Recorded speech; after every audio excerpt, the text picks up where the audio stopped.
And we are live. Hi, everybody. Good evening, JMMB family all. Welcome again. Team JMMB is happy to have you here for another JMMB Goal Getter live stream webinar. We've been so happy and so excited and really very gratified to be able to share all of these live streams with you, and we are happy to be presenting another special live stream. Hi Odian, how are you? Welcome. Real MVP, first person in the comments from Facebook.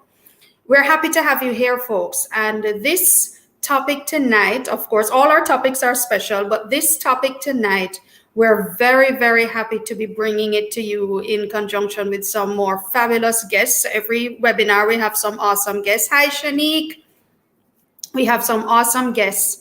And tonight's topic is going to be very special because we're really going to be driving at the heart of what it means to try and cope in the midst of this crisis. So we've covered a slew of topics in the past, talking about small business and managing your debt and helping to keep your investments on track, to building and monetizing your personal brand online. So we've been talking about a slew of topics, but as we continue to go through the deepening of this crisis, we thought it very prudent to have a serious conversation about how to help you, our viewers, to cope in the midst of the crisis. And that's why we're here tonight. So we're very happy to have you. Hit us up in the comments. We already have Odian and Shanique already telling us hi and that they're excited. Thanks for joining us. Tell us where you're watching us from. We normally have a nice local and international contingent of people. Hi, Joan.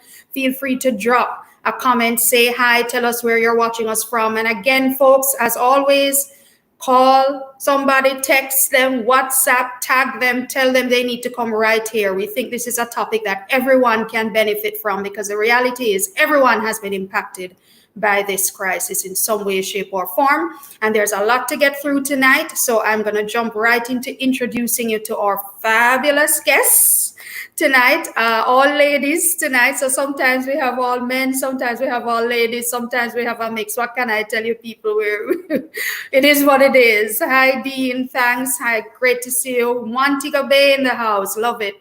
So, guys, here's what it is: coping in crisis. And I'm going to introduce to you our awesome guests. First up, we have a clinical psychologist who's going to be taking us through the motions of what she believes we can do to help cope mentally and emotionally, or to support a loved one to cope mentally and emotionally through the crisis. She is a friend of JMMB because we've partnered with her on a prior occasion as well. She is Sonia Wynter. Hi, Sonia.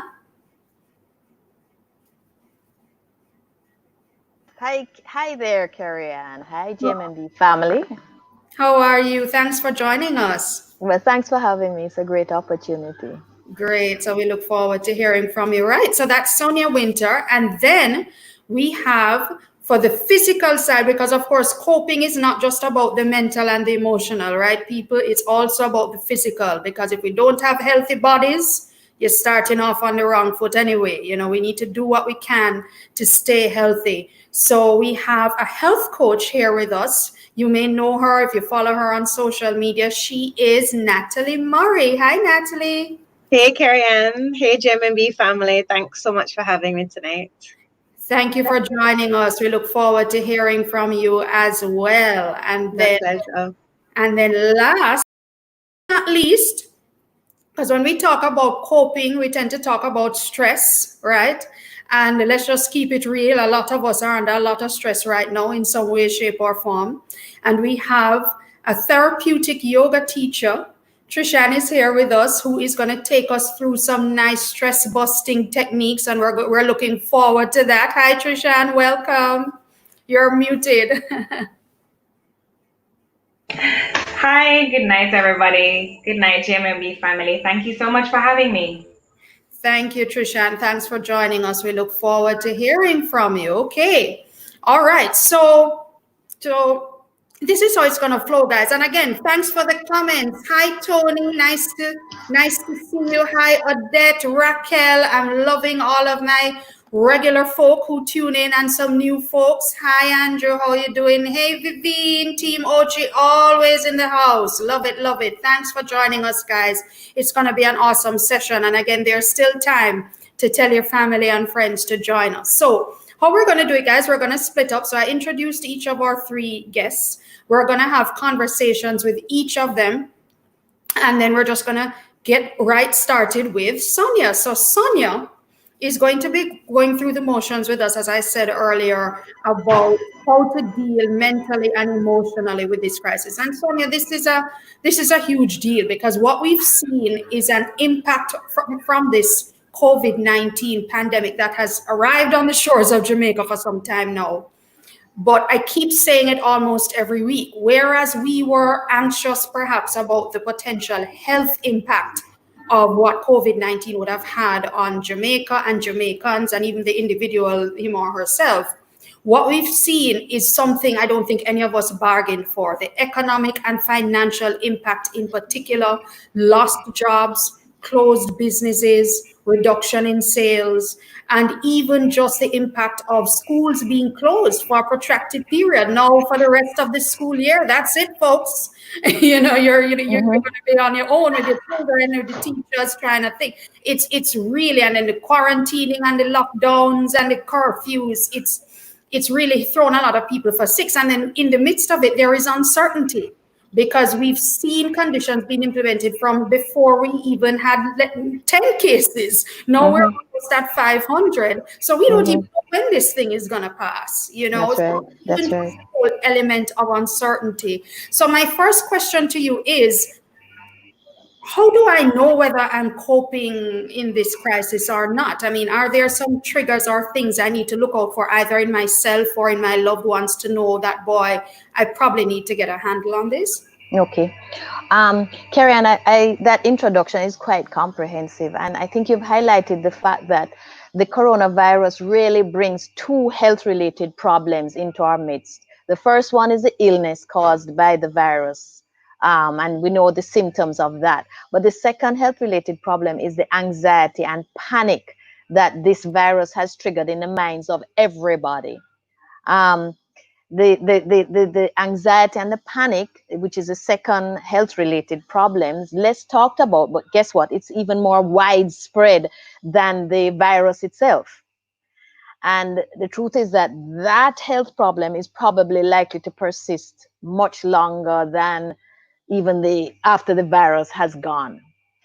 And the anxiety is creating for a lot of people panic. That's what I'm seeing. So we're seeing things such as actual panic attacks that people are having. So those are some of the most dramatic symptoms that you will see. And for those of us who aren't aware, the symptoms of a panic attack include physiological symptoms, shortness of breath, tightness in your chest, stomach aches, headaches, nausea, dizziness, tingling in the arms, feeling like you're choking. We've had instances of people just feeling like they're going to die right there immediately, and then, of course, even passing out in some cases. So those are the more florid, as we call it, symptoms that one can see. But then, because this is anxiety that's over a protracted period, okay, people can also develop more long-term physiological symptoms like ongoing headaches, irritable bowels, that sort of a thing. So when your body just starts acting up, then you know that you're really probably not coping very well. Apart from panic attacks, we're seeing signs of things like depression as well, feelings of hopelessness and emotional problems, a sense of intense worry and ruminations. And then that's affecting people's behavior. So when you say, your loved ones being perhaps a lot more irritable or aggressive than they usually are, acting terribly out of character, they may be withdrawn or staying away from the family more so than usual, constantly crying, having very inflated responses to what appears to you to be small triggers, so their response doesn't seem to match the situation that's going on. Things like nightmares as well for some people, and then of course the unhealthy efforts to cope, such as drinking or smoking or abusing substances, things like that. All of those are red flags to look out for, that this whole pandemic is having an emotional impact on somebody that you care about, and they're not handling it very well at all. Thank you. So, I mean, there clearly, as you say, a myriad of responses, from probably the most overt and obvious to the not so obvious. So, given that context, what general tips or advice would you give to someone to cope with the overall uncertainty that's in the air around this crisis and the impact that it's having? Now, human beings are sophisticated animals, eh? So whenever there is uncertainty and risk, we do have very powerful emotions that tell us that. And but the thing is that, so anxiety is certainly an appropriate emotional response, but it can become very paralyzing because we feel so out of control. And a lot is being said about contemplating coping in three important categories. And that's in terms of thinking of coping, in terms of how you think, in terms of your emotions, and in terms of what you do. So let's start with thinking, for example. It's very important to be clear about, or to be aware of how you're thinking about this virus, if you are to avoid some of the common errors and pitfalls that can induce even more anxiety and more hysteria. So it's important to therefore think about things that you can control in this situation, okay? Like how much you're taking in information about what's happening, observing the statistics, making sure that what's influencing your thinking is reputable information that will help keep you safe more than anything else. It's important to notice when you're starting to ruminate on automatic negative thoughts only, going over and over and over, and you're starting to filter out positive information and just hang on to negative information that you're receiving. And that's why it's very important to be careful about where you're getting your information from and what your diet of that information about this pandemic is like. Let's focus on the second one. The second one is feeling, and that's requires that you be aware of the emotions that you're feeling, aware of them such that you can label them. Because the thing about emotions is that they can often be masquerading as facts or behaviors, and then that can just send us off the deep end. So for example, you might, because you're feeling a sense of hopelessness, which is an emotion, you may think that everything is hopeless. And those are two very different things. So to the extent that you're able to acknowledge what you're feeling, probably by talking to somebody about what you're feeling and listening to them as well, is one of the most powerful ways to be aware of what you're emotionally feeling, so that you're able to separate it from the information of the facts of what's happening around you. And then finally, the doing. So we've talked about the thinking and the feeling already, but the doing is very important. And there's a lot more publicity, thank goodness, about what we can actively do now. What behaviors should we be doing? And, that includes things like making sure that you're exercising, that you're eating right, that you're trying to get your routine of sleep. You're sticking to your routine of sleep, that you're trying to create a schedule, that you're trying to connect with other people, that you are doing things that you're on. Of course, the most important things, the things that you're doing is the health related things. You're washing your hands properly. You're wearing a mask if that's what you're being told to do. You're social distancing. You do things that can help, that you have control over, and that can make the situation better. So those are the three categories that seem to help people remember what to do. It's be aware of your thinking. Notice when you're overgeneralizing, when you're just filtering out positive thoughts and reproducing and ruminating only on negative thoughts. Be aware of your emotional state and discuss it with someone else so that you can separate what you're feeling from what is happening around you. And finally, the doing. Take on activities that help the situation. Be safe. Um, take on health related safe behaviors. Observe the protocols. Introduce structure into your life and into the life of your family. Very important. And connect as much as possible. So Thank those you. are some of the things, coping mechanisms. Thank you so much, Sonia. And as you're talking, we think of the children, and children we say are very resilient. And, before I ask the next question, I just want to acknowledge some people who have joined us as well. Hi, Natasha. How are you doing? Boy, hair, nails, and face tonight. Welcome back. Hi, Adasa. Hi, Jermaine. Good to see you guys. And guys, in the comments, we'd love to hear how you're coping. I think this is also an opportunity to have an awesome forum where we're sharing ideas of things that are working for each of us as we try to cope in the middle of the crisis. But back to the next question, Sonia, because we do have a few more to go through, is the whole matter of children. So, of course, children, I have two, a 7-year-old and a 9-year-old, and there is that impact on children that sometimes we neglect to pick up on. What tips do you have for parents in terms of helping them to pick up if there's an issue, and what tools can they use to support them? Okay. Carrie, you are right that children are pretty resilient and most of them are managing well, reports show, with the support of their family members and their parents and so on. Some children, though, already have some predisposing situations that make them more prone to suffering from not coping with this situation, such as maybe already having difficulty with anxiety or depression, or our teenagers, some of them are exhibiting suicidal behaviors even from before COVID. There are a number of children who would have had prior traumatic experiences or abuse or even family instability. Then, of course, there are those children who have actually lost loved ones. All of these are things that are going to predispose them to being overwhelmed, feeling overwhelmed by the anxiety.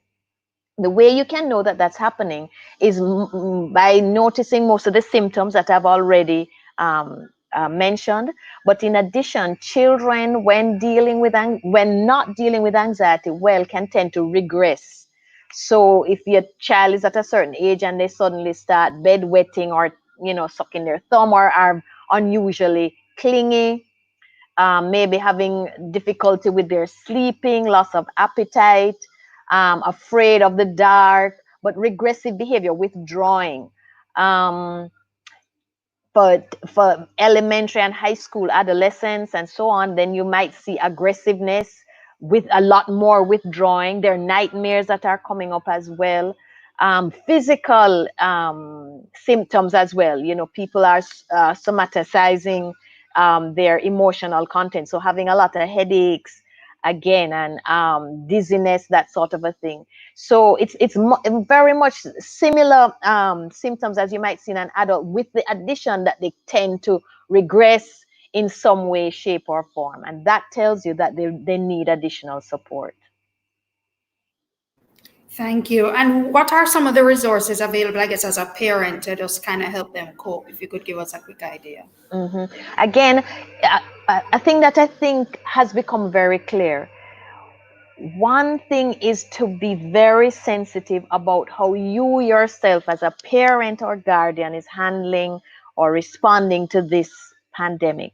So you might be talking to your partner or talking to other adults. Be aware of how you're complaining or processing information in front of the children, because they're going to model us. They're going to model what they see, and they're going to take their cues from us. So it's very important to be aware of how you yourself are responding when in their presence, number one. Again, if you can help them with structure, for some children, depending on their ages, it's a little harder for them to stick to a rigid structure, especially when they're at home and There are a lot of other distractions at home, but to the extent you can introduce structure into their lives, a regular bedtime, a regular work time, a regular work area is fantastic. Also, a wonderful thing is helping them to think about other people as well. So to the extent you can get kids to talk to kids about maybe how grandma is feeling, what she'd love to hear from you, call her and get them to extend themselves and show compassion and gratitude for other people. That's great. There are a number of websites as well that have activities for kids, coloring books, animated storybooks, the World Health Organization, the American Psychological Association. There's a lot of material out there that can help children process this information and what's happening around them, that parents and guardians can access. To the extent you can do fun things as well, try to see if you can focus on the positives, like, this gives us a time to hang together as a family. Let's do something fun together. I've been hearing moms talking about spa days for the daughters, or or for the sons as well, let me say, but trying to do fun things incorporated into your schedule with the kids also can be very soothing and therapeutic for them. Thank you so much, Sonia. I appreciate those nuggets because, as you said, children are resilient, but we do have to still be sensitive to the cues uh, of what possibly could be there, and managing the conversation around them too. I thought too was a very valuable point, because sometimes they Absolutely. will suck up. They're like sponges, as you know. They will suck That's up right. stuff. Like I heard my 7-year-old talking about, if mommy dies from corona or grandma dies, because they hear the thing that older people, especially if you have underlying conditions, are at higher risk of dying. And I'm like, she just gets that. And I'm like, wow. Right. So And Carrie, I'm so glad you mentioned that, because a very important thing to do as well is not shut them down. Help them to recognize what they're feeling, whatever they say. Help them to explore what it is they're thinking about, what made them think that way. How is it affecting you? Do you feel frightened? What do you think you're going through? But helping them to have an awareness of what they're going through, very, very, very important right now. And helping them to come to terms with emotions and helping them to understand emotions are good things. Confront them, look at them, they help us navigate the world. thank you so And much. as I said, don't shut them down a lot of times, and shutting them down can be subtle or overt, and it's a knee-jerk thing, like, Carrie, your daughter brings up death, and because so many parents want to protect you, say, no, don't be silly, don't even forget about that, don't think about that. No, no, no, that's a signal to them, I really have something to worry about here. So Mhm. as much as you can explore these things with your children, that can be very powerful. Absolutely, thank you. Now, just a slight shift. Now, what one of the outcomes of this COVID-19 crisis and what it has done is that, of course, in a bid to contain the spread of the virus, the government has implemented a lot of conditions to restrict movement and to encourage social distancing. And a lot of it has to do with curfewing and quarantining and locking down and what have you, all the different adjectives, which has Hmm. really forced a lot of us to live in virtual isolation. And let's be clear, isolation doesn't have to apply to anybody who's single and living alone, perhaps. It could be in isolation, quite frankly, with your family members. You're locked up with your family. It could be locked up with a spouse, locked up with a parent. You're talking about a real shift in your lifestyle. I know for me, it's been very difficult because for me, it's really about a loss of freedom. I can't move around and go where I normally would like to go. It's a birthday and you normally go out to dinner at some restaurant. Forget that. So, how do you recommend how people manage this change in their lifestyle and what this whole contained living has brought about? Hmm. You know what, Carrie Ann, you have highlighted the fact that human beings have what we call core yearnings, a set of core yearnings, of which having some control over our life, our environment, um, our actions is a powerful core yearning that human beings have. And when that's taken away, that leads us to a huge sense of distress. So there's that, number one. There's also that human beings, as you said, are social animals, so the most profound or the most intense hermit or introverted person does not thrive well with extended periods of being isolated and on their own. So those two realities clashing at the same time really puts us under a lot of emotional tension. And what's important again is to recognize that in our effort to focus on the things we can't control, we often lose sight and lose control and miss paying attention to the things we can control. And those things include what we actually do while indoors. We can control the probability to some extent that we're going to catch the virus. We can be safe at home. We can teach our children about washing hands, about social distancing. Those sort of things help. And focusing on the fact that I have some control and this is what I can control. And if I control this, it will make a difference. Again, in terms of being afraid, isolated, the funny thing is the pandemic has somehow forced us to be physically isolated, but it's given us the opportunity to connect virtually. At first I thought that I would be very inaccessible to my clients because they wouldn't be able to come and see me. But now it turns out that I'm considerably more accessible, as the internet and all these different platforms gives us the opportunity to connect one-on-one and in groups. That is very powerful. There's a lot of PR about it, about having these parties or having dinner together online with friends or what have you. That cannot be over publicized, because at the end of the day we are social and these connections matter. And at the moment, the best that we can do is connect virtually. So it's important to just capitalize on that.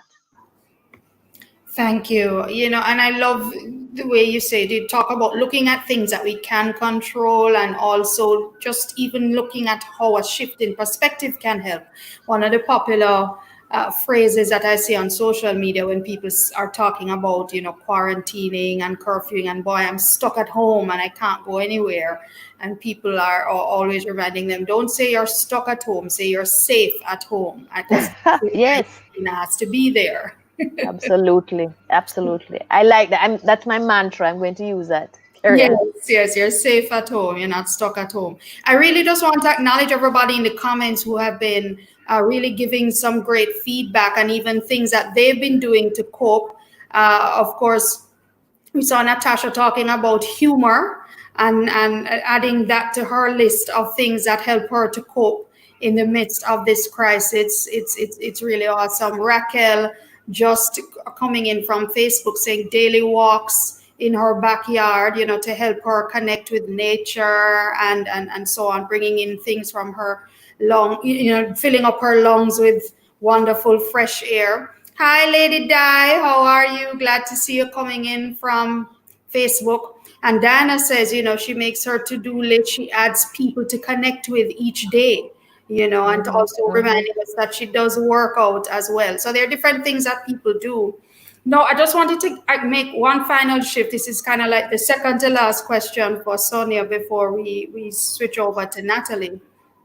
Is one of the things that I think is a major underpinning in how people are responding to and reacting to this crisis is really ultimately a fear of death in a lot of respects. Not only necessarily your own death, but the death perhaps of a loved one.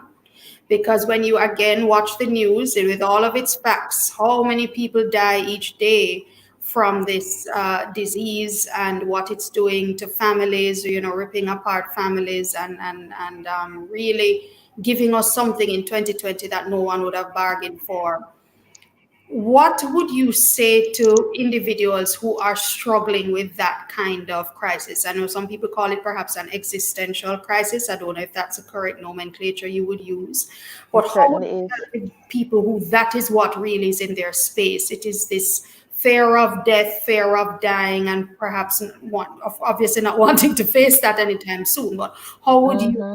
support them in helping them to navigate that? Yeah. You know, the thing about you are correct. It is an existential crisis and it has two components. It's not only the fear of death, but then with the fear of death comes this huge and profound and soul searching question of what's the foundation of my life to begin with and what did my life mean as well, is a question that can, because it's sometimes difficult to answer, it can create a tremendous amount of additional distress and hopelessness. In terms of dealing with that, um, again, I have to. It's really dealing with almost a more even intense sense of anxiety and helplessness. And so I have to bring us back again to being aware of your thoughts, being aware that of where your thoughts are directed, trying to acknowledge that, okay, I'm only looking at one side of the coin here. My life is more at risk today than it might have been in December 2019. What power do I have? What can I control? I know what I'm thinking about. What can I do about it? Questioning my thoughts to say, okay, what's a possible solution to help make myself safer? Again, Carrie Ann, it comes down to focusing on what you can control. And then in terms of finding meaning, this is where things like practicing gratitude, which is a very popular thing with the advent of gratitude journals and so on, becomes something that is very therapeutic. And how does one do that? It's about examining the different components of your life, the different people in your life, the different um, features that add to the quality of your life right now, such as vocations, family, friends, positive qualities, careers, connections in certain in with it, networks that you have, things that are wonderful in your life right now, and thinking about, boy, I'm fortunate to have these things in my life, and sometimes even listing them. That's why a gratitude journal is so powerful. It kind of forces your thinking in a different direction to embrace more of what's happening in your reality around you. um, Extending yourself to others as well is a way of exercising now compassion, and what you're doing is actually trying to introduce into your emotional landscape emotions that can now buoy you up and introduce optimism, and that includes gratitude, that includes a sense of compassion as well. Compassion not only for yourself but for loved ones. So to the extent that you can, in your schedule, check in on somebody, extend yourself, do something for somebody as much as social distancing will allow. That connection helps to remind you that you do have meaning in your life. It's finding things meaningful, hobbies to do online, things that are curious, things to the extent you can maybe do at a course or something, or read upon something that creates a curiosity. You're introducing, again, as I said, into your landscape emotions that can help buoy you up at a time when a huge and overwhelming emotion that can make you feel like you're going to become undone is anxiety and panic. And managing your thinking, being able to introduce other emotions is a wonderful way to cope with some questions that we can't always answer. Thank you for that, Sonia. And I do appreciate the need to that have that shift in perspective and things like, having the gratitude journal, connecting with other people, exploring hobbies, reading new books. Everybody is on the web these days because we don't have much else to do. But YouTube is an awesome repository of videos like TED Talks and these kinds of things that introduce you to new ways of thinking or just new conversations, just something different, that to Absolutely. explore that you perhaps wouldn't have had the opportunity to explore before because time was always a factor. Exactly. So I think those are some really valuable gems. I mean, just as a final question, Sonia, before we wrap this segment and move over to Natalie, can you say where can we find resources for support?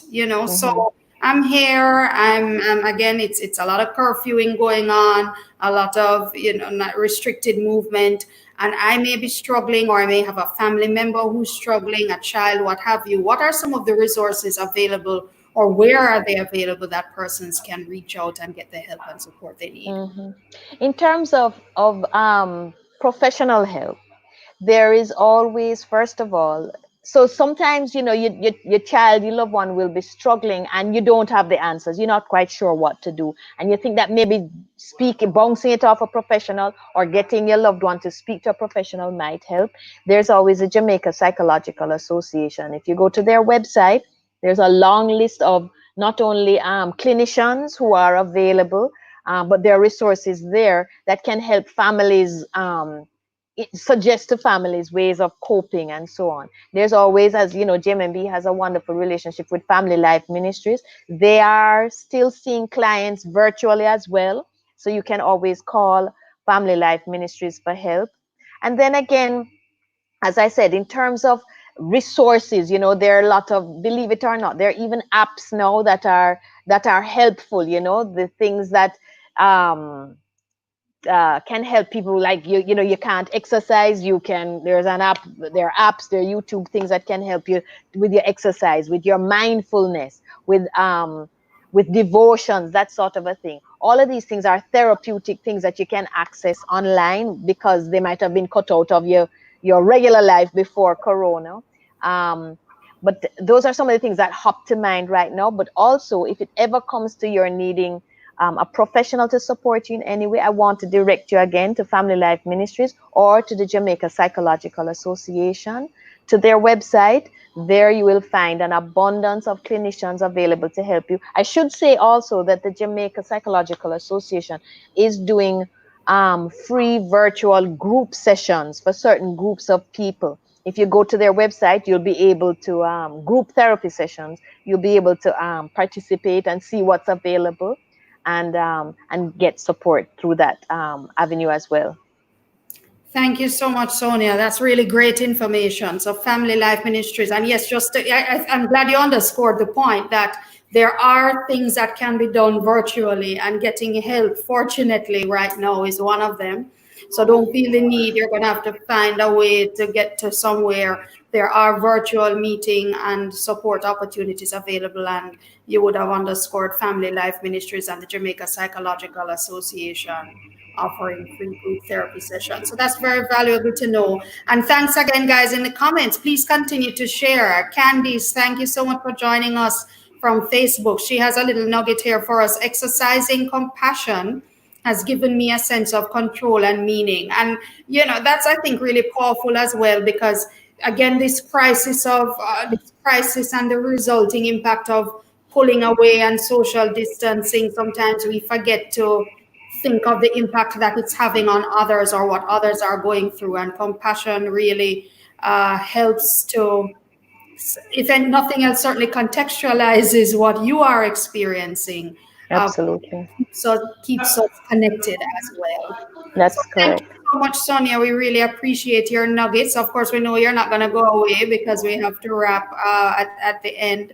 But thank you so much for your very, very insightful nuggets. And I'm sure they've been very useful to some persons here who have been watching and needed all of this great information. Thank you. Well, Kerry, thank you.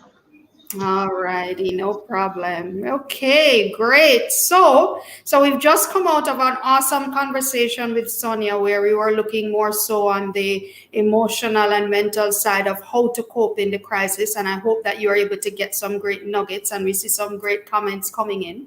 And now we're going to switch to the physical side, because of course, as we mentioned at the top, keeping yourself well is a very important part of coping in this crisis also. So it's not just about the mental and emotional, it's also about the physical. It's almost, you could say, almost like the foundation for a lot of things that have to do with how you are trying to cope. And of course, with what's happening again with curfews and restricted movement and so on, a lot of that has impacted how we live our lives physically. And so we're going to be happy to now switch over the conversation to our very own health coach, our resident health coach for tonight. It's Natalie. Hey, Nats. Hello. Hi, Carrie-Anne. Hi, everybody. Thanks for joining us. So Natalie is a health coach, and she's going to be taking us through the motion. So the first question is, Natalie, so I think one of the business ideas that everybody has taken away from this crisis when it's all over is that everybody needs to go open a supermarket, because the supermarkets are cleaning up, right? Yeah. Man, everybody's doing a lot of food shopping, right? So we're doing a lot of food shopping, and yes, some of it was perhaps stocking up, yes, because I think everybody was kind of just waiting for that lockdown announcement to come, and certainly the parish of St. Catherine would have experienced that for a couple of weeks. But a lot of it is because, again, we can't go anywhere. We have to be preparing our meals if we want to eat, and so a lot of that buying is as a result of that. So given that context of all this supermarket buying, the grocery shopping rather, and cooking all of our meals and so on, what are some of the tips that you have for people as they now look at doing more as it pertains to preparing their own meals at home? Sure. So it's really interesting that you start off with that mass buying, because what I've found is that a lot of my clients they're snacking a lot more, and I think it's important for people to recognize that because you're safe at home and because you are, in your environment where food is accessible, does not mean that you will use eating as a coping mechanism. It's one of the unfortunate things that we tend to eat our emotions, and this is something that I address in my book that I just published just this week. That we tend to numb ourselves with things like food, like alcohol, snacking. We snack when bored, not just when we're hungry. And I think it's something that we need to be very mindful of. So what I've been recommending to a lot of my clients is to create a plan, like create a meal plan. And typically when we were looking at meal plans before, people would be focused on, what am I going to have for lunch? And then what am I going to choose to have or what am I going to have for breakfast? And then what am I going to choose to have for lunch based on what my organization is offering me? But we're at home, so we really need to be planning in advance now, not just breakfast and dinner, but we need to also be planning what are we having for lunch. And I find that having a meal plan, and sitting down, if you have a family, sitting down as a family and deciding what's everybody having for that week, it takes a lot of the stress off of the person that's preparing the meals. Because I know, as a mom of 3, one of the most stressful questions is, what's for dinner? Right? And when it hits you out of the blue, it can really throw you off guard, because you're like, oh gosh, I didn't really make a good plan for dinner, So when you sit down as a family and plan out breakfast, lunch, dinner, and plan the snacks, right? So you actually have it on your meal plan and you're putting that up on your fridge. Everybody knows what's coming up for lunch, breakfast, dinner, and what their snacks are. So that takes the stress off of the person who's preparing the meals, and it also helps you plan. So one good thing, aside from knowing what you're going to be expecting, is that you can actually be planning your supermarket trips, because people tease me all the time that the supermarket is my place of socialization, and that's where I go to see all my friends, because I'm almost there every day. I don't want to be there every day during this time that we're going through. So having your weekly meal plan that you prepare in advance, you're able to create your weekly shopping list. And however you're going to be executing that shopping list, like some supermarkets allow you to call in or email in, or they're even doing deliveries or curbside pickup. However you're managing your shopping, you're able to do it in a much more streamlined fashion. So you know what's going on for your meals. Your supermarket trips, shopping excursions are limited and more effective. And you're also able to do things like repurpose meals, so like whatever you have for dinner tonight, there's a little left over, you incorporate that into a salad tomorrow. So you can be a lot more thoughtful in what's going on. Thank you. So I think the key takeaway for me is that it's really about planning, right? You can't just allow yourself to just kind of go with the flow and impulse buying and impulse cooking. It's really about planning things out and knowing what you can what you can do, what you should be doing, and how that can be integrated in what your current lifestyle reality is, bearing in mind if you have any family needs that you need to fulfill as well in terms of children, etc. Now, so that's the food side, just to kind of kick us off. But on the exercise side now, some of us are having mixed results in this time of COVID, right? So I have a couple of friends and colleagues who actually have been very, very diligent with keeping their physical workout routine at this time, and some not so much, unfortunately. Generally, I think the struggle is that people acknowledge that gyms are closed for the most part, and it's very, very difficult to therefore keep the fitness regimen going. But we know that it's very possible to work out at home. What are some of the home-based options you would recommend to people who want to keep physically active at this time? Well, there are, I think we're really blessed that we're adjusting so well to what's going on in terms of having a lot of options out there. So I see Ashley on the line, and she's saying that she can't wait to join me on a spin bike again. For people that actually do have access to a spin bike or an indoor cycle at home, I actually teach a class twice a week, and it goes up on YouTube. So I know that's a limited crew, a limited crowd of people that have access to that. But there are some of our amazing gyms are offering services online. I know one of the gyms that I teach at, Yasa Fitbox, they do online stuff. Also JYM, Just You and Me Training. My daughter works out with them every evening at 5:00. And what I'm finding is that people are doing really affordable packages. So they recognize the challenges financially that's happening during this time. And they're also recognizing the importance of staying physically fit. So they're very affordable options with one-on-one. So you're getting that, that eye contact with your trainer kind of thing, which is important. I actually love the freedom and flexibility of just going onto YouTube and like searching for various classes. So if I feel like, boy, today I want to work my core, I'll do like 10-minute abs, do a search and come up with some stuff. And what's exciting is that you can every day be changing up your routine. You can be working out with a different trainer. So YouTube has a lot of free resources that I absolutely love.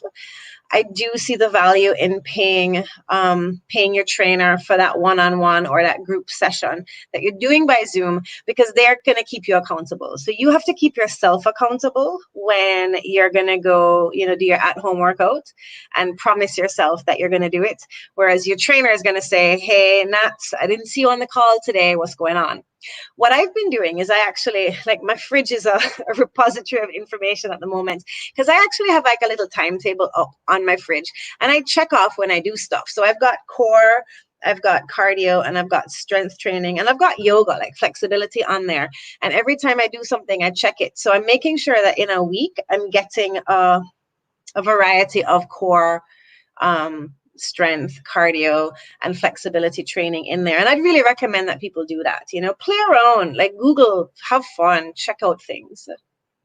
Thank you, Natalie. I really appreciate that. And again, it's about finding what works for you. So definitely, if Absolutely. personal training opportunities still out there, absolutely. Please, we encourage everybody to explore that. And then I love that you told us about YouTube. I actually got a text message from my mother who still tries to work out every now and again, and she's at sea because her gym is closed, and I had to introduce her to YouTube.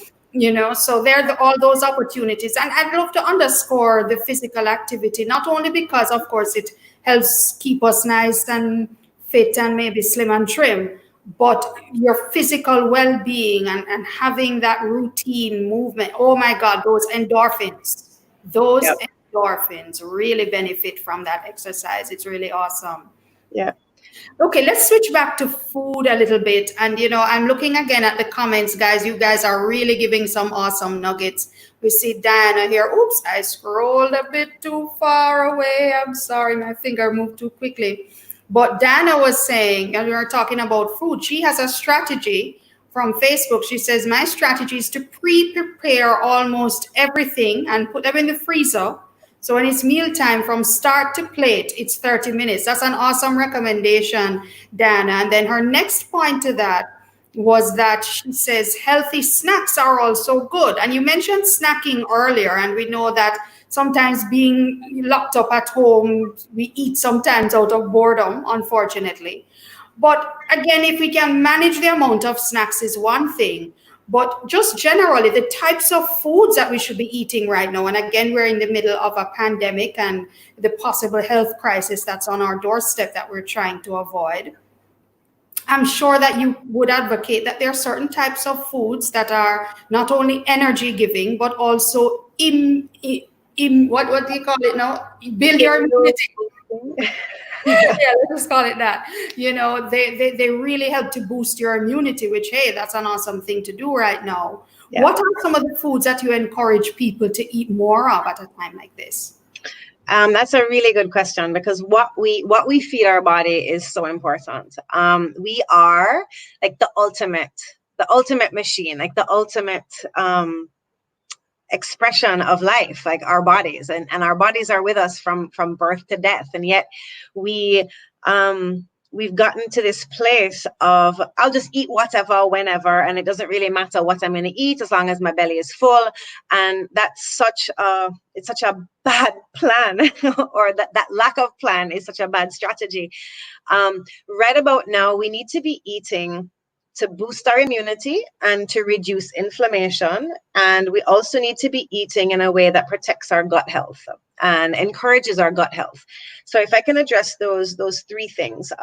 When we think of immunity, people tend to think of, oh, I don't want to get sick, let me take vitamin C. And maybe some people also go, let me take zinc. So let me focus on foods that are high in vitamin C and zinc. But that's one vitamin and one mineral. And what really goes towards an immune system working efficiently and optimally is that all systems of the body are working together. So as an integrative health coach, what I tend to look at is the whole body. So Sonia has addressed our mental state, and our mental state impacts our physical state, because our mental state impacts our emotions impact our hormones impact our gut health, and our gut health impacts our ability to absorb nutrients. So everything is tied together in a really impressive circle of our existence. So what we want to be focusing on eating is predominantly like a whole foods diet. So eating stuff that you get at the market. A tip and a trick is, when you do go to a supermarket, eat from the outside. So on the outside tends to be like the fruits and vegetables and things like that, as opposed to the packaged foods that you tend to find on the inside of the supermarket. So by outside, I mean the perimeter of the supermarket. So you want to be eating whole foods, whole grains, minimally processed. You want to be avoiding foods that have a lot of sugar. Someone mentioned that they're eating, snacks. Good snacks are prunes. Prunes are awesome for maintaining regularity. I'm a real advocate for fresh fruit over dried fruit whenever you can get fresh fruit, because just by drying out the fruit, you're upping the sugar content by at least tenfold. So we want to be going for fresh fruits and vegetables, aiming for like 5 cups of vegetables a day. And some of you may hear that and go, dear Lord have mercy, how am I supposed to eat 5 cups of vegetables? But if you get like a cup in your smoothie in the morning and you have like a small salad as a snack, or some, like carrot sticks or something as a snack, and then you have like a nice big salad with your nuts and your protein source for lunch, and then you're having like steamed vegetables with whatever else you're having for dinner, you can get in that 5 cups of vegetables. And that's so important because your vegetables have like the variety of nutrients that you need, not just your vitamins, but also your minerals. When you're eating a diet that's high in plant-based products, that are high in vegetables, you're also working towards reducing the inflammation in your body. And when you get sick, one of the things that we need to be mindful of is, what's the underlying inflammation that's already pre-existing in your body? Are you aches and pains? Are you getting stiff joints in the morning? Because if you have a high level of inflammation just normally in your body, when you do get sick, that's going to be even more exacerbated. So we want to be eating foods that minimize our inflammation. So bringing in the herbs like the turmeric, bringing in the garlic, bringing in the onions, the ginger. These things are really important. Elderberry, is a great herb at boosting immune and reducing inflammation. Then we want to be looking at gut health. So are you pooping every day? I mean, I talk about poop with my clients so much. I hope that's not a taboo subject for this conversation, but it's so important that you're going to the bathroom daily. How do you do this? You maintain your regularity by having lots of fiber in your diet, maintaining a good level of hydration. So drinking like half your body weight in ounces of water a day, super important. And then eating foods that are rich in probiotics. So if you're not allergic to dairy or intolerant to dairy, including the natural yogurt, or taking a good probiotic every day, super important. Getting lots of fiber, black beans, chia seeds, hemp seeds, bringing the fiber in to maintain that gut health and that regularity is super important. I see Natasha saying that she cooks popcorn on the stove. Popcorn is an awesome snack. You want to make sure that if you are popping corn, that you are trying as much as possible to get a variety that's like organic or non-GMO, because that's just better for us. The genetically modified food is more difficult for our body to digest, and corn on a whole is difficult to digest. So wherever possible, we want to get the non-GMO. Okay, great, man. I'm telling you, I mean, all of those, the gut health one was what got me. And poop is not a bad word on this webinar, because I mean, we tend to forget. And again, if you're at home, not a lot of movement going on, it may actually cause the bowels to slow a little bit sometimes. And we need to remember, we need to keep that system moving. And some awesome nuggets there. Just switching gears a little, I mean, still with food, and again, guys, we acknowledge all the great content, all the great comments. Sorry, this is great content, and we acknowledge the great comments that are coming in. And also Andre from Facebook telling us, because we're talking about sources of workouts that you can do at home, and Andre telling us that Nike Running Club and Nike Training Club are good apps, because we also remember that in the world of apps, there's an app for that, there's an app for everything, and it's great. I actually also have a personal favorite in beachbody.com as an app that I actually personally use with scores and scores of different kinds of workouts. As you say, Natalie, you may get up today, you may feel to do some cardio, today's strength, yoga, what have you. There are really lots of options out there. Great. Now let's just go still with food, back to the children. Any particular recommendations of what we should be preparing for our kids to ensure that they remain healthy throughout all of what we're going through at this point? Yeah, it's really the kids, I find them always, they're in the fridge snacking. So I have to remind them, like, just because we're home doesn't mean we eat nonstop. So we've actually implemented a little bit of a rule that they're only allowed to have 2 snacks a day. Something else that I overheard another mom doing in the Blissful Mommy group that's on Facebook, which is a great resource for parents. They're actually recommending that you pack your children's lunch kit as if they were going to school, so that the kids, the children, they know what they're having, so they've already had their breakfast, and then they're going to their lunch kit for lunch and snacks. And what's in there is what they're having, and not going to the fridge all the time.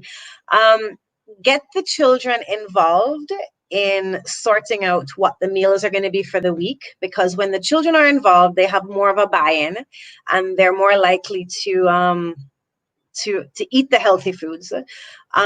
What we do is we have every meal, you have to have a vegetable. So, okay, the adults, we're aiming for the 5 cups a day. Children are not going to have 5 cups of vegetables, but we try to get as much vegetables in as possible. So with every meal, even if it is a leaf of lettuce, we're trying to get some vegetables in with every meal, minimizing their crispy, crunchy, pre-snack things that are come in bags, like the Cheetos and Doritos and all these foods that have like the chemicals and stuff in there, because those salty chemicals that are loaded with food colorants and dyes and sugars and artificial this and that, it's throwing off the children's ability to concentrate. And the homeschooling is challenging enough on its own. We really want to be feeding our children a diet that is going to enhance their capacity to learn. So making sure that you've got the healthy snacks in the house. Bananas are great, apples are great, yogurt is great, even cheese and crackers, peanut butter if they don't have peanut allergies, almond butter, things like that. Making sure that you've got stuff in the house that is healthy for the children, and that they're eating balanced meals, that they're not just grazing all day and snacking all day. It's so easy because everybody's home to just kind of roll out of bed, you're in your pajamas, and then you roll onto your Zoom classroom. No, you need to have a breakfast. You need to have a lunch, you need to have a dinner, and the meals need to occur at your dining room, because studies show that when you eat and walk around the house, or eat in front of the TV, or you're on your couch, you're going to eat. It's called mindful eating. So you want to be aware, and when you're sitting down to your meal, you want to be having your meal, and that's the main focus. That's the main activity that you're doing. So when you're eating because you're like hiding yourself from the Zoom call, you have your picture up, and you're just eating in the background, or you're eating or watching TV or whatnot, you're not actually enjoying your meal, and you're not registering the fact that you are full when you're full, and you're not actually digesting properly. So you want to be having your meals at the dining room table, things like that.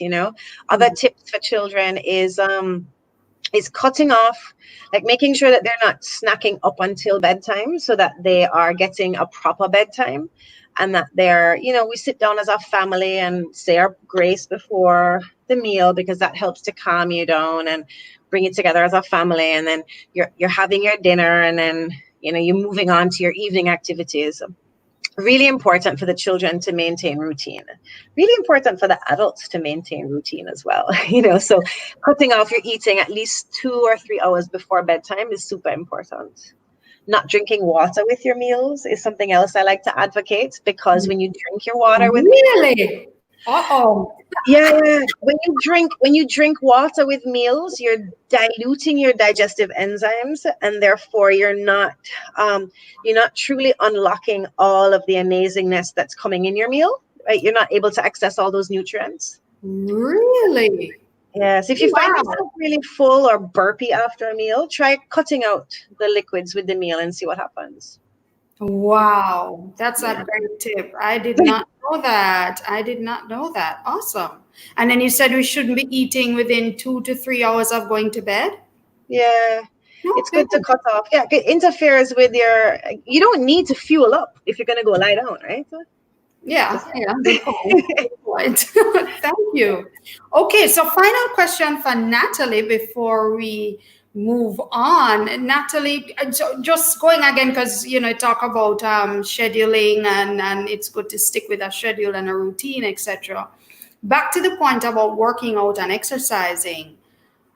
Is there, is there a best time of day that one should be exercising? I mean, how do we just go about integrating that into our daily routine? That's a great question. So that's sort of like the question about what's the best type of exercise to do.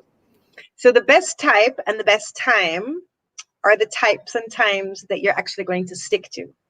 So if you know yourself and you know you are a wake up and go person, then morning is a great time for you to work out. And truthfully, if you're going to choose and if you're okay with working out whenever, morning is the best time to work out.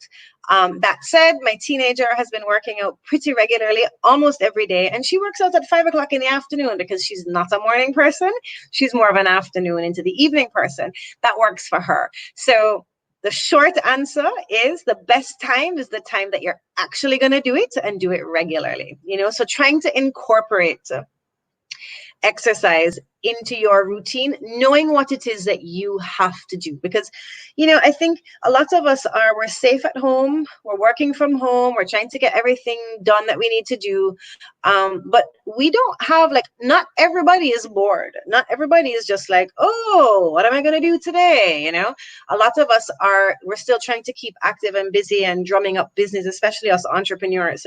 So we do have schedules. And if we know all the things that we need to get done in a day, and if we can just figure out when best do we feel our most energetic, then that's really the best time for you to be working out. I find cardio and strength training activities are best in the morning. Strength training activities might be really good after having had a small meal before. Cardio, you can pretty much do on an empty stomach. I find strength training needs, especially if you want to get good results from your strength training, you're going to need a small meal in your tummy to give you the energy. I love recommending that you do your stretching and your yoga type activities, your Pilates, maybe in the evening hours, because now you're trying to wind down, you're trying to, release the stress of the day. So evening is a great time for yoga, but truly figuring out when you're actually going to do it. And you know what, Carrie Ann and everyone else that's online, a workout doesn't have to be an hour and a half. Like if you can drum up the motivation to get 10 minutes in, do the 10 minutes. It's important. Walking is great. Jumping jacks, running around the living room, lunges, walking up and down lunges. There's so many things that you can do at home. The trick is to keep moving, keep moving, keep moving. Can't stress that enough. I love it. Keep moving, because it's so tempting to stop moving when you're not to move. Yep, exactly. Yeah. So it's great advice. And again, I love that last point. It doesn't have to be an hour and a half. I know I personally do 20 minutes most days. And I find a 20-minute workout that works for me. And as a busy mom, juggling work, that's 20 minutes, If you can do the hour and a half, absolutely do it for me. To you. But don't feel no way if you can't find an hour. I can't find an hour to work out. There are always ways that you can, get that workout in, if it's just 20 minutes, 30 minutes, what have you. Absolutely. Natalie, these were some very insightful tips. As we're talking about kids, I see Natasha again sharing her story from Facebook that her children, they're older, obviously, they're 19 and 18. Natasha says that they're cooking delicious meals, which of course gives them life skills. So they've been looking up recipes, they get the ingredients and have gotten really creative. And of course, it saves time for her and hubby to cook. But I think it's a great point, because even my 9-year-old has actually gotten more involved in the meal preparation as well, because we do have that time. There's no rush in the mornings to get out the door necessarily. You can kind of take your time and involve them in the breakfast preparation and so on. And I know, Natalie, I've seen you online with your daughter doing stuff together and preparing meals. So it's another opportunity again to bond with those that you are being forced to spend a lot of time with. Hey, it's an activity. It's awesome. Great. Thank you so much, Natalie. Really appreciate those nuggets. Awesome. All right. So I know Natalie's going to mute, but she's still going to stick around and come back to say goodbye. And then our final segment, which of course is going to be a little different, but at JMMB, we like to mix it up as always, because we are believing that to cope in this crisis, it's about dealing with the whole person. And so we invited Trishan Haughton, who is a therapeutic yoga teacher. Hi. Hi, Trishan. So let me Hi.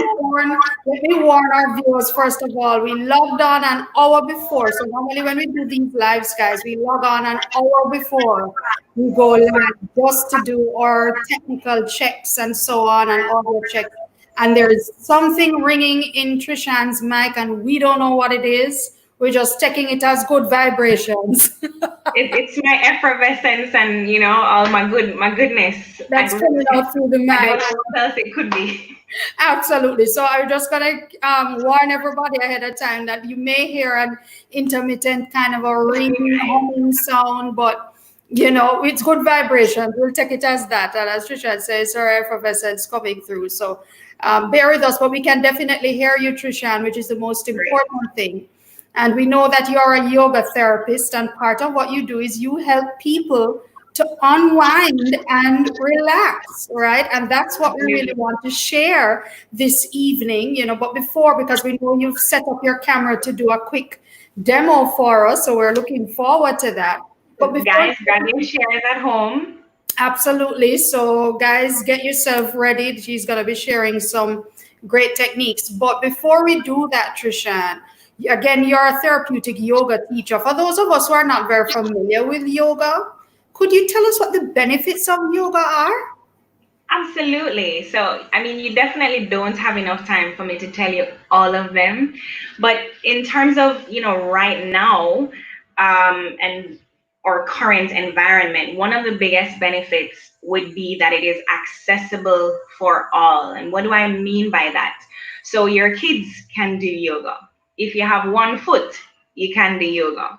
And especially for those persons who had some conditions prior to COVID, so persons who were in cancer treatment, they were seeing their clinicians for anxiety or depression, seeing your medical doctor for hypertension, for heart stuff. These persons who right now might not be able to have the same level of access, then your therapeutic yoga is a great complement to, if you are seeing them online, it doesn't quite feel the same probably. And so it's a great complement to manage your possible symptoms for many of these pre-existing things. As I said before, in terms of the kids, and Sonia really spoke to, how the anxiety might be presenting itself right now in our kids. They're completely out of their routine, and a lot of them are very sensitive right now to the energy that they're picking up from us, and to the fact that they're not seeing their friends anymore. They're just home. And if they do have the distant learning platform, if they do have access to that, then it is still a very different kind of setup. You're just sitting and looking at a screen pretty much all day. And so they're also stressed out, and how they would normally be able to manage their stress, so to speak, is being on the playground, ramping, shouting, screaming, releasing that physically. And so now that is definitely limited. And so yoga is a great benefit here. And guess what? If you just log in and let them go to the yoga, it's a great benefit to the parents who now have those 40 minutes free to themselves. So the other benefit is that right now, many people are stuck in the couch, stuck at the desk, typing or on the phone, the neck is craning or staring at the computer. And so we're developing some patterns in our body right now, if we're not careful, of our posture, or, we slouching forward, the neck is, we're constantly looking down at the phone instead of looking straight ahead. So we begin to see those things take effect, especially for those persons who were already working in an office setting. And as a society, on a whole, we definitely sit too much anyway. So now it's exacerbated. Even me as a yoga teacher, I am now doing live classes, trying to figure out things. I'm on my computer, my devices way more. So now we have some patterns being, some places that kind of feel a little hitch up when you wake up in the morning, because you kind of lying in the couch a little more. You might have some aches and pains in the back. So one benefit right now is that it helps us to kind of reverse some of what we might be having to do during the day, how we might be positioning our body, keeping the joints and the muscles nice and supple, keeping our posture or chest or breath big and beautiful. And then the third thing I would say is that it's helping us to manage our emotions, because right now, as we've spoken about before, there's a lot going on. And so yoga definitely allows you to have that time where you just come into the present moment and you're not listening to the news or replaying what you listened to on the news earlier. You are not, you're not everywhere else. Yeah. And just by breathing, just by moving your body, we find ourselves, especially if you go and do it outside, breeze blowing, the trees, the sunshine, all these wonderful things, we find ourselves better able to kind of just cope and manage our emotions and just, dial it down a notch. Thank you so much for that. I mean, it's really interesting to hear all the different benefits of yoga, and of course the breathing that goes along with it, and how it really helps us to deal with a lot of the stress and kind of bring ourselves down, from the Yeah, very, peak of anxiety and just overall feelings of just feeling perhaps even overwhelmed at times. Yoga, absolutely. the breathing that goes along with it is awesome. So I know everybody is excited. I know Felicia is saying she's ready in her chair. So Trishan, we're going to hand over to you for you to Oh, okay. share. Yeah, let's get right to it. I mean, no time Let's like the present, right? let's get right to it. All right. So I'm going to begin by just showing you guys a lovely breathing technique. So when you find yourself at some point during the day getting a little, agitated, a little things are feeling a little explosive or, implosive, this particular breathing technique is wonderful. Wonderful. In fact, just bringing your attention to the breath does wonders for you. So what you're going to do, and I'm going to what you're gonna do, I'm gonna give you two options. What you're gonna do is stick your tongue out and curl your tongue. Not everybody is able to do this, and so I'll show you the second option. So you stick your tongue out and curl the tongue like that. If you are not able to do it, some of us are genetically unable to do that, then just go ahead and keep the teeth slightly separate and inhale through the teeth. So whether it's through the teeth or through the tongue, here's what it looks like. You're gonna inhale through the tongue or teeth, and then bring the tongue in or close the mouth, exhale out the nose. And we're going for 9 rounds on average of that breath, okay? You can close your eyes or leave them open. So sticking the tongue out.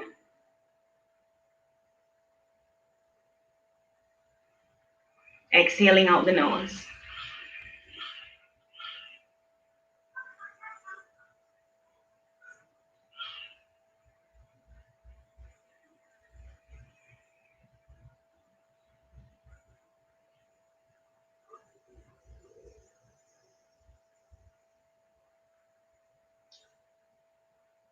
Keep the breath nice and slow and steady, and try to keep the inhale and the exhale even.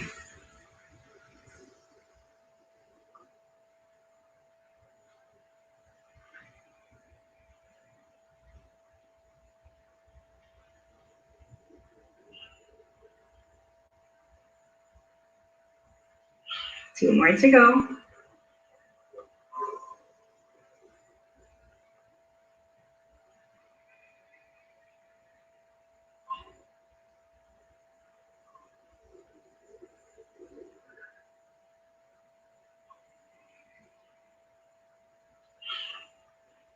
So I already feel brand new. I don't know about you guys. So I am now going to move to your chair. If you did get your chair, go ahead and grab it and join me over on the mat.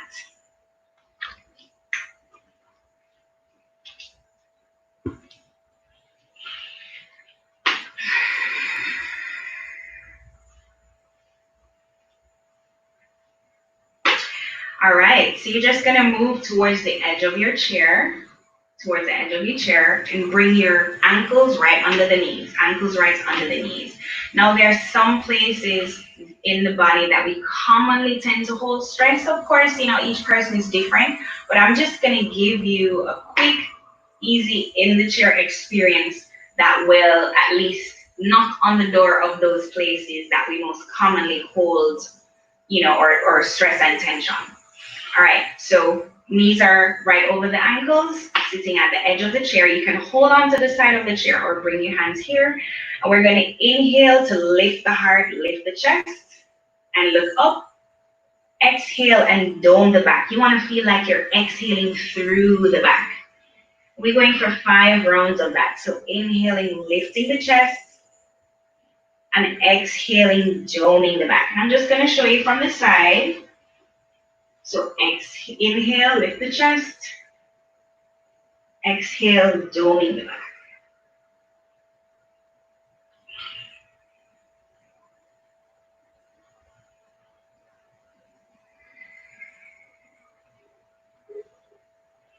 One more. Inhaling, lifting the chest.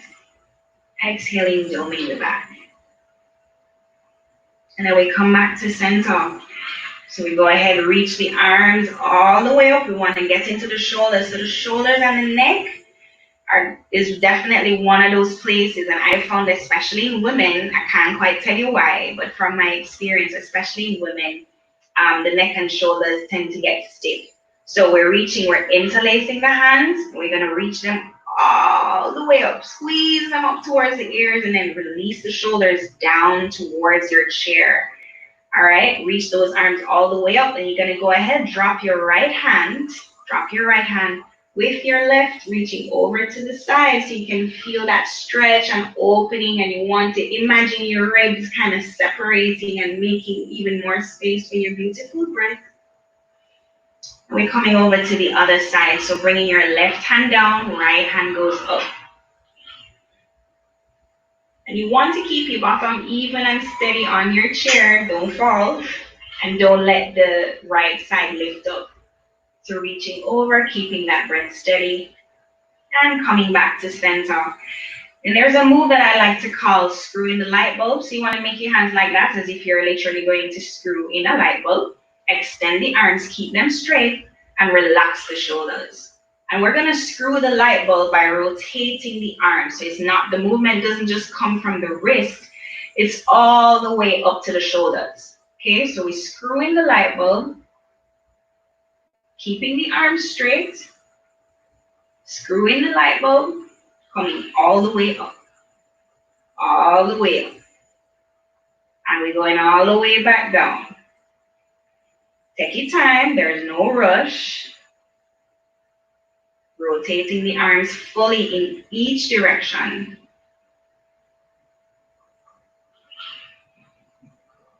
All right, and just shake them out. So the next place that we want to touch on are the hips. The hips is definitely one of those places where we hold and hoard a whole lot of stuff. All right, so quick and easy way to do that. We're just going to cross the legs. Easy breezy, most people are able to do this. And if for whatever reason this becomes painful or difficult for you, you can just extend that standing leg so you come a little lower with this leg, okay? So same ankle under your knee, you lift your right leg, cross the right ankle over the left leg. And you're just pressing the thigh towards the floor. If you're feeling nice and comfortable here, you can begin to fold forward. Keep leading with your heart, keep leading with the chest. So you're folding forward as much as is comfortable for you. And if you go all the way, if you stay right here, either way it's fine. So we're going to fold forward. And you can hang out however you're comfortable because the work is happening in the hips.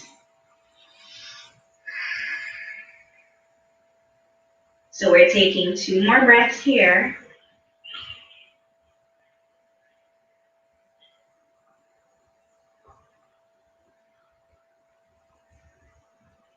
We're coming back up. We're going to switch sides.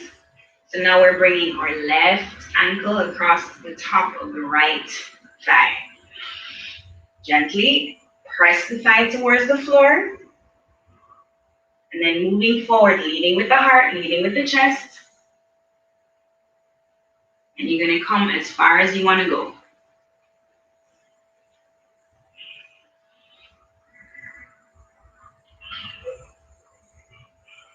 Keep those breaths nice and deep. Keep breathing in and out through the nose.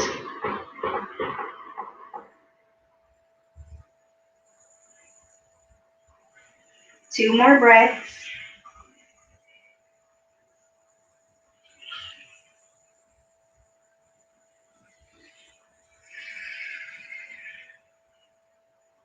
We exhale.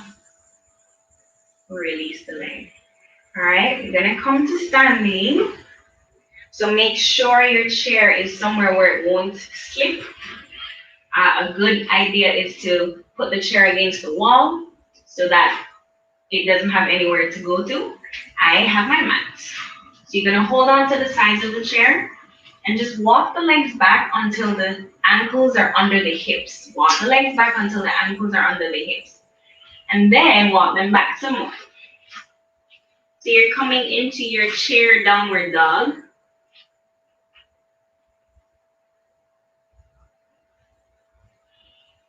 And this is a great stretch for the hamstrings, which is another place that does tend to tighten up, especially with all the sitting. So we're pulling the shoulders back away from the chair and stiffen the legs, engage the legs. Good, now we're gonna pull the belly in and bring your right foot forward. Put that right foot under the seat of the chair. And your left foot, that left heel, the back heel, stays down. So if you do need to bring your foot a little bit in, depending on how tight the back of the legs are, go ahead and do that. You can bring the leg in a little bit, but make sure that back heel is pressing. So we're looking straight ahead, always leading with the heart. And we're gonna fold forward, bringing our forearms down to the chair. For those of you who have more room, more flexibility, you can bring your hands down to the feet of the chair. I'm gonna hang out here today. So this is where we are. Keep the shoulders pulling back, and you're gonna take 4 big breaths here. Keep engaging that front thigh especially.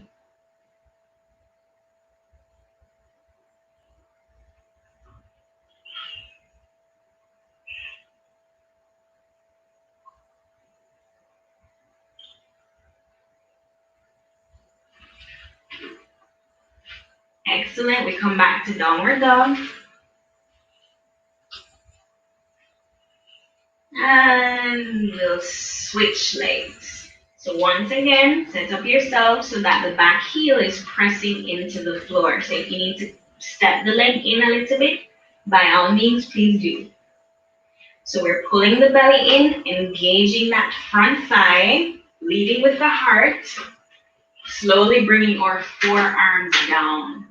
Now it is true that for some people, this will be enough, and that's great. For some people, you can maybe put a directory or a book because the seat of the chair is too low, but this part is too high, right? So just get creative. We gotta do that now that we're at home. Forearms to the chair, thigh engaged, belly pulling in, leading with the heart. 4 breaths, in and out through the nose.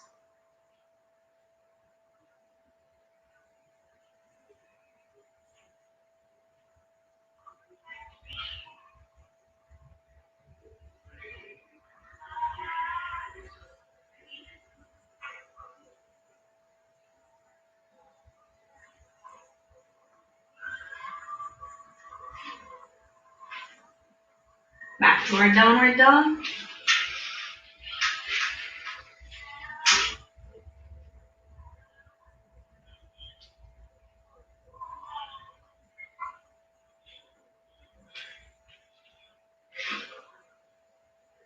We come back to standing. Our last pose, this is a really juicy one. I won't stay there too long because then I'll fall asleep as well. You're gonna sit by your chair, swing the legs up onto your chair.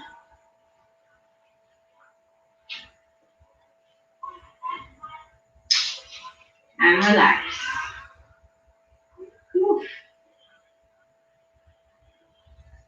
And guys, you can stay here for as long as you want when you're doing this on your own. And if you forget everything else and only remember this, this is such a great pose for stress and tension because it releases the psoas, which is a muscle that tightens whenever we're under stress and anxiety. It's great for your back. It's great if you're having headaches. This pose is like, it's great for everything. And if you're in it right now, you know what I'm talking about. So we just take a few deep breaths here, or you can even come back to the breath that we began with.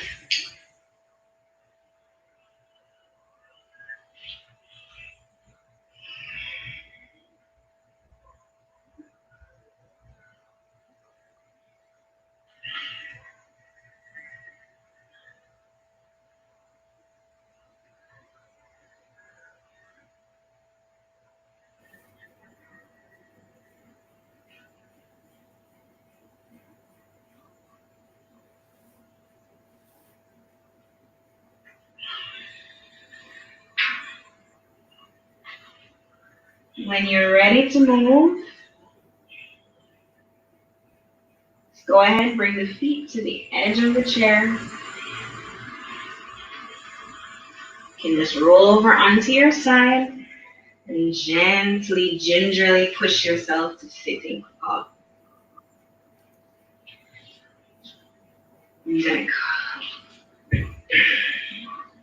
So that was everybody's little 2 cents of yoga today. It's wonderful. Yeah, and I just really wanted to remind everybody that when it comes to the breathing, even if it is that you can't remember anything that I just said, when it comes to being mindful of the breath, literally just bringing your attention to it, noticing the breath, it goes into my chest, it goes into the belly. The moment you begin to do that, you take yourself out of fight or flight. And whenever we're in times like this, crisis times, stress times, we are in our fight or flight response. We're in survival mode.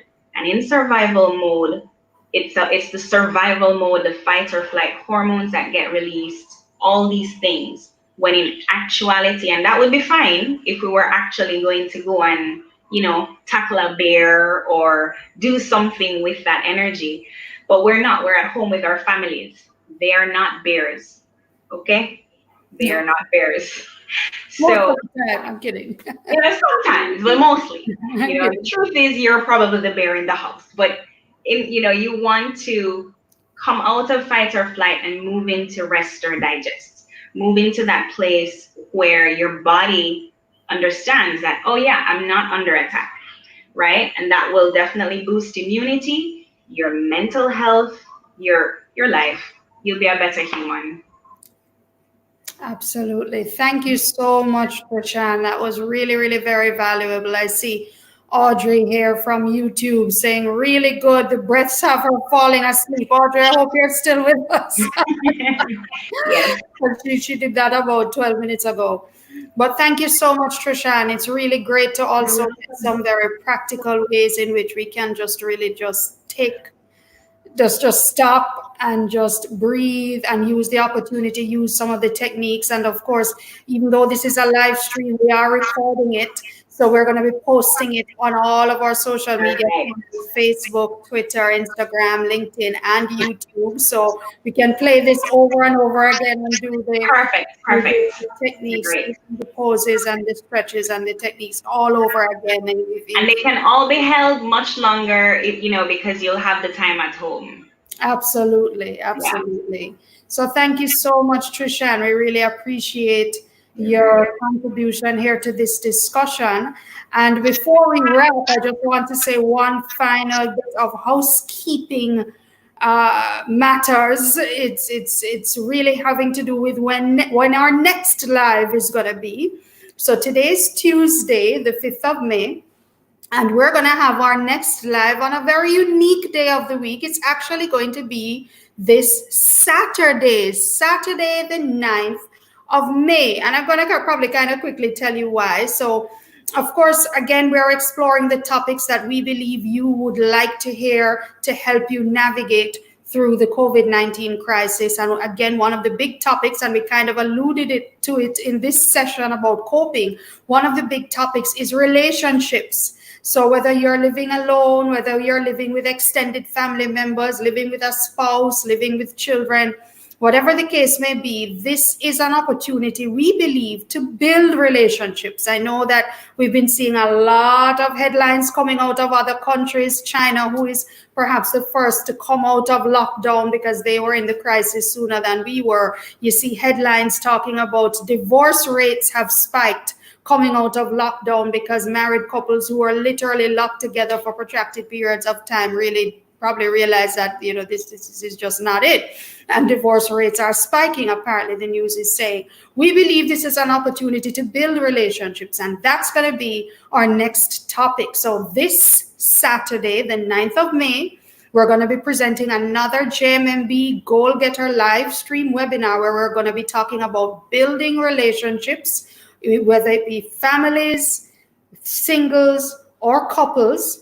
And we're very, very excited to have as our special guest presenters on that day will be Paul and Jill Brunson. And Paul and Jill, they are just awesome people. A lot of you, if you're a member of the JMMB family, have been following JMMB for some time, you know that they are part of the JMMB family as well.